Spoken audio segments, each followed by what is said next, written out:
Assalamualaikum warahmatullahi wabarakatuh.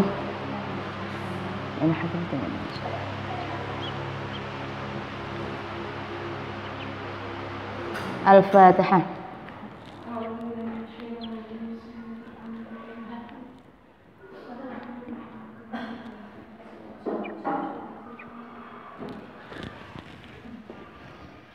Alhamdulillah kita bisa melanjutkan ngaji hadis.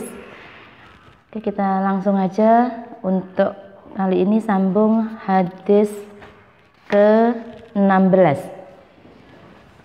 Bismillahirrahmanirrahim. An Sa'd bin Abi Waqqas radhiyallahu anhu qala.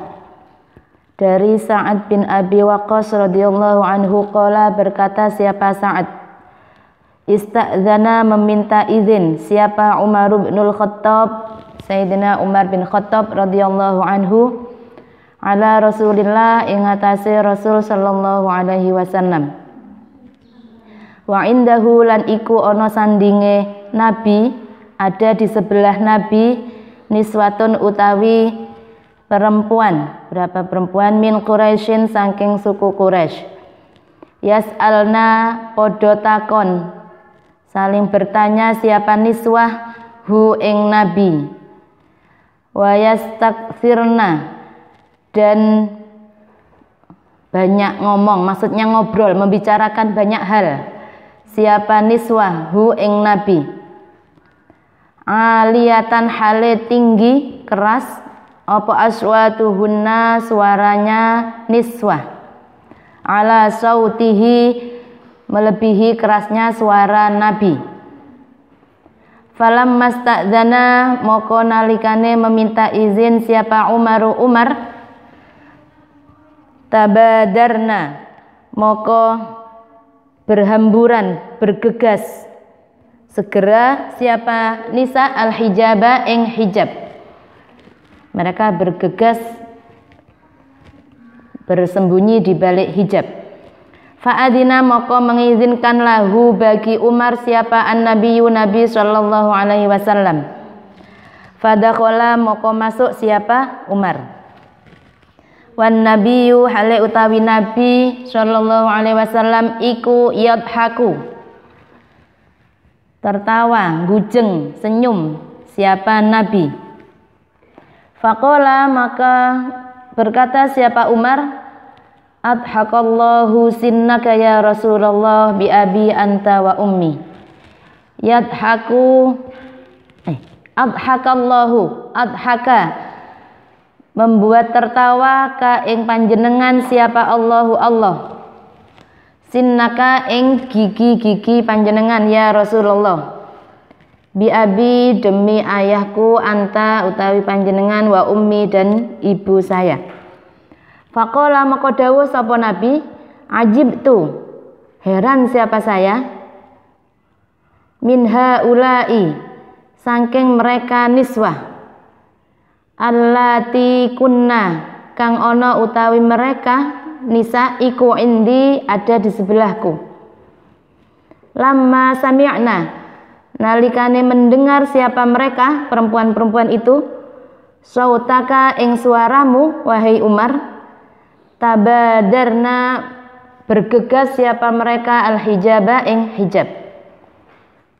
Faqala maka berkata menjawab siapa Umar, anta utawi panjenengan iku ahakku lebih berhak an yahabna ing yento berhamburan, berlarian siapa nisa ya Rasulullah. Summa aqbala kemudian ngadep sapa Umar alaihinna ing atase mereka niswah. Faqala maka berkata siapa Umar, ya aduwati anfusihinna, hei orang-orang yang tidak tahu diri, atahabna berhamburan siapa kalian ni karena saya, walam tahabna dan tidak berhamburan kalian Rasulullah ing Rasulullah sallallahu alaihi wasallam. Fakulna maka mereka menjawab, innaka sak temene engkau wahai Umar iku afadzu lebih lebih kaku, lebih keras, lebih kasar. Wa aghladu, sama yang lebih kasar, lebih keras, min Rasulillah, dari Rasulullah sallallahu alaihi wasallam. Rawahu al-Bukhari. Al-fadzu, makna utawi lafaz al-fadzu ai tegese al-jafi as-sayyi, mulut maksudnya percakapan yang kurang baik, wal ghalidz, dan yang keras, ai asyadidis su'bi, yang keras, yang tidak lemah lembut. Wahya utawi al-fadzu, lafaz al-ghalidz, al-fadzu iku khilafur raqiq, lawan katanya ar-raqiq, lemah lembut, al-latif, dan lembutnya. Oke, hadis berikutnya dari Sa'ad bin Abi Waqqas. Jadi ini cerita ya, Sa'ad bin Abi Waqqas bercerita, suatu ketika sahabat Umar meminta izin untuk masuk ke dalamnya Nabi. Waktu itu Nabi sedang bersama beberapa perempuan dari bangsa Quraisy. Mereka sedang bertanya, membicarakan banyak hal, mungkin sedang berdiskusi dan lain sebagainya. Dan dijelaskan di sini aliyatan aswatuhunna ala sauti, dan suara-suara perempuan itu lebih banter, lebih keras dari suara Nabi. Jadi yang terdengar dari luar itu suara perempuan-perempuan itu juga keras, tengah berdiskusi dengan Nabi. Umar minta izin, minta masuk, akhirnya sama Nabi diizinkan. Oke, silakan Umar masuk. Nah, perempuan-perempuan tadi ketika mendengar Nabi mengizinkan Umar masuk, mereka lari, cepet-cepetan melayu, bersembunyi di belakang hijab. Gitu, mereka lari bersembunyi di belakang hijab. Umar kemudian masuk. Nabi senyum, ketawa lihat, wah Umar datang podo melayu kabeh, gitu istilahnya ya. Umar datang, para perempuan ini lari semua, singitan semua di belakang hijab. Nabi sampai tertawa melihat kondisi itu. Kemudian Umar bertanya, Nabi ada apa? Kok sampai jenengan ketawa sampai kelihatan giginya ini? Kenapa? Ada apa Nabi? Kok jenengan tertawa? Terus Nabi menjawab, enggak, saya tuh heran. Ini loh tadi perempuan-perempuan tadi kan lagi sama saya.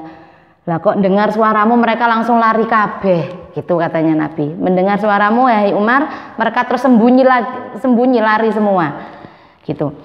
Kemudian katanya Umar, loh harusnya tuh mereka lari sembunyi ketika dengan jenengan Nabi. Wah ini kok malah ada saya malah sembunyi. Langsung Umar marani, menghampiri perempuan itu. Nggak tahu diri kalian itu. Kalian kok malah lari ketika ada saya, sembunyi di belakang hijab. Wah ada Nabi kok nggak sembunyi.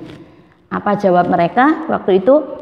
Lah jenengan Umar wong luweh kasar, lebih keras daripada Nabi, ya kita takut. Nah itu. Jadi ini ceritanya seperti itu. Jadi ini menunjukkan ya bahwa Nabi itu tidak kemudian melarang perempuan untuk berdiskusi bersama, untuk ngobrol bareng dengan Nabi. Nyatanya mereka waktu itu lagi bareng-bareng ngobrol banyak hal, membicarakan banyak hal. Bahkan keterangan di sini bahwa suara mereka pun keras. Maksudnya tidak harus yang kemudian lemah lembut dan lain sebagainya. Mungkin Nabi juga nantinya menasihatinya dengan lemah lembut. Dan di sini dijelaskan bahwa para perempuan lebih takut kepada Umar, ya, karena ketika dengar Umar mau masuk, mereka malah lari, mereka sama Nabi enjoy aja.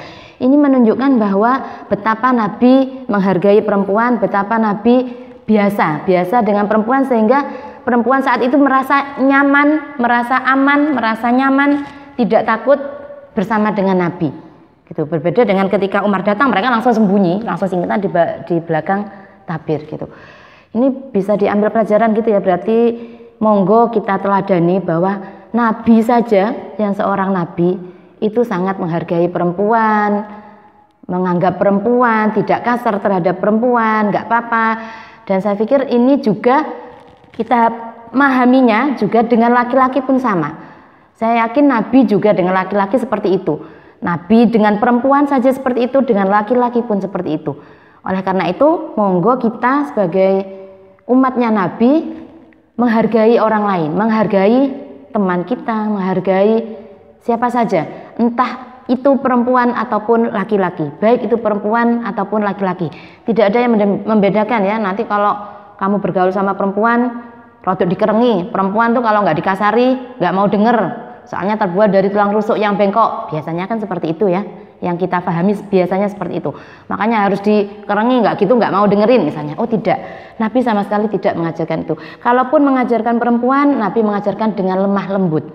Nyatanya para perempuan ini ketika ditanya sama Umar, kok pada lari ada Umar, sama Nabi kok enggak? Jawabnya, Wong Umar lebih keras, lebih kasar. Dan kita memang tahu sahabat Umar kan dikenal beliau memang itu ya pejuang, gigih dan lain sebagainya. Dan mungkin itu kemudian agak lebih kasar daripada Nabi. Oleh karena itu menyebabkan para perempuan lebih takut kepada Umar daripada kepada Nabi. Jadi di sini Nabi aja bergandengan dengan perempuan. Nabi saja berkenan berdiskusi dengan perempuan. Yang kalau dilihat dari ceritanya kan mereka ketika ada Umar baru bersembunyi di balik hijab. Berarti kan ketika dengan Nabi mereka mungkin satu majelis ya. Satu majelis yang tidak perlu ada hijab dan lain sebagainya. Satu majelis bersama Nabi, ngobrol bareng, diskusi bareng. Ketika Umar datang di sini dijelaskan baru mereka lari singitan di belakang hijab. Itu seperti itu. Jadi ini salah satu hadis di bab ini merupakan hadis yang terakhir ya, di bab memuliakan perempuan. Tidak ada alasan lagi yang kemudian bisa dijadikan dalil bahwa perempuan tidak semestinya dihormati sama dengan laki-laki. Tidak ada dalil ya, karena di sini sudah banyak baik hadis yang saya baca ini ataupun hadis-hadis yang sebelumnya, di mana Nabi sangat mengakui keberadaan perempuan. Nabi sangat-sangat mengakui keberadaan perempuan, menghormati, menyayangi, sama halnya dengan Nabi menyayangi kaum lelaki. Itu bab fi takrimil mar'ah. Mungkin kita akan sambung pada bab berikutnya, babun nisa la tub'idur rijal 'anil qurbati lillahi ta'ala. Bab an-nisa utawi perempuan iku la tub'idu, tidak menjauhkan siapa an-nisa ar-rijala ing laki-laki 'anil qurbati saking beribadah lillahi kepada Allah taala. Jadi bab berikutnya adalah bab hadis-hadis yang menjelaskan bahwa perempuan bukan penghalang laki-laki dalam beribadah. Karena pada zaman dulu jahiliyah dan mungkin ada juga ya sampai sekarang yang masih menganggap bahwa perempuan itu bisa mengganggu ibadahnya laki-laki. Perempuan itu bisa mengacau, mengganggu ibadahnya kaum lelaki. Itu tidak betul ya.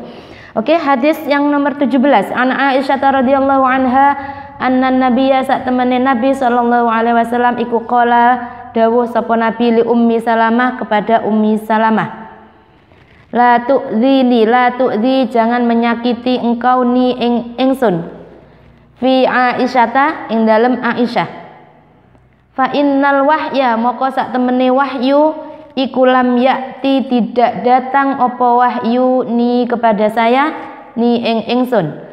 Wa ana hale utawi ingsun utawi saya iku fi saubim ro'atin, di dalam selimut atau pakaian perempuan, illa Aisyata, kecuali Aisyah. Rawahu al-Bukhari. Hadis diriwayatkan dari Aisyah bahwa Nabi pernah ngendika kepada Ummu Salamah. Siapa Ummu Salamah?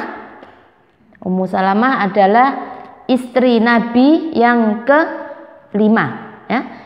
Jadi Nabi pernah dawuh pada Ummi Salamah, kamu jangan menyakiti saya pada Aisyah. Dalam artian jangan sakiti Aisyah. Kalau kamu menyakiti Aisyah itu sama dengan halnya menyakiti saya. Nabi pernah berpesan seperti itu. Fa innal wahya lam ya'tini wa ana fi thawbi mar'atin illa Aisyah. Karena apa? Karena saya tidak pernah menerima wahyu ketika saya bersama dengan seorang perempuan kecuali ketika saya bersama dengan Aisyah. Nah, jadi ini hadis ini menjelaskan bahwa Nabi berpesan kepada Ummi Salamah. Jadi mungkin ini yang pertama memberi pelajaran bahwa monggo saling menghormati, saling menghargai. Ini bahkan kepada madu ya, karena ini Nabi ngendikane kepada istri yang ke-5, jangan sakiti Aisyah. Mungkin juga karena memang Nabi lebih banyak bersama Aisyah, Nabi lebih sayang kepada Aisyah, yang itu memang diakui oleh Nabi. Jadi Nabi berpesan kepada istri beliau yang lain, jangan sakiti Aisyah, karena kalau nyakiti Aisyah sama dengan nyakiti saya. Karena wahyu tidak pernah sampai kepadaku ketika saya bersama perempuan kecuali ketika saya bersama dengan Aisyah. Dari sini bisa kita ambil pelajaran juga bahwa perempuan sama sekali tidak mengganggu, tidak menghalangi seseorang dalam beribadah. Nyatanya ketika Nabi bersama perempuan pun, yaitu dalam hal ini adalah Aisyah, Nabi juga pernah menerima wahyu. Jadi ketika Nabi bersama Aisyah, Nabi pernah menerima wahyu.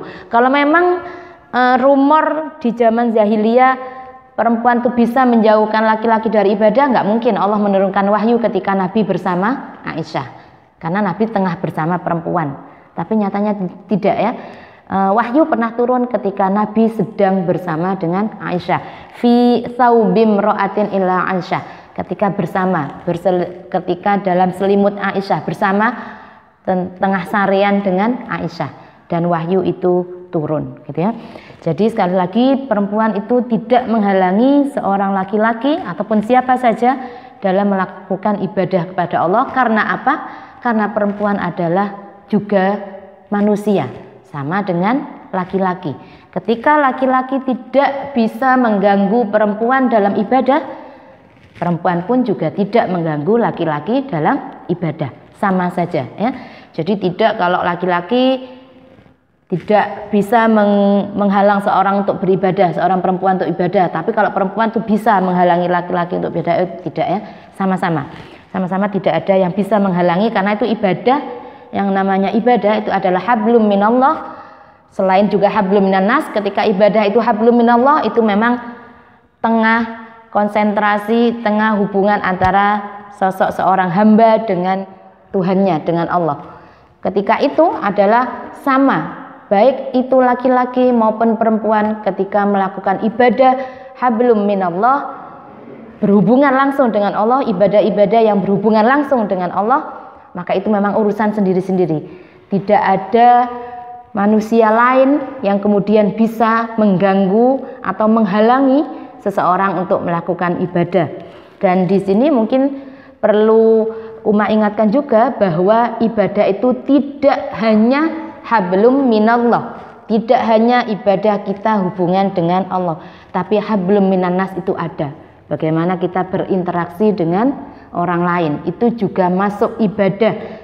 Dan sekali lagi malah Nabi berkali-kali membicarakan tentang ibadah yang hablum minannas ini, yang ayo dijaga, ayo hati-hati dengan ibadah yang hablum minannas.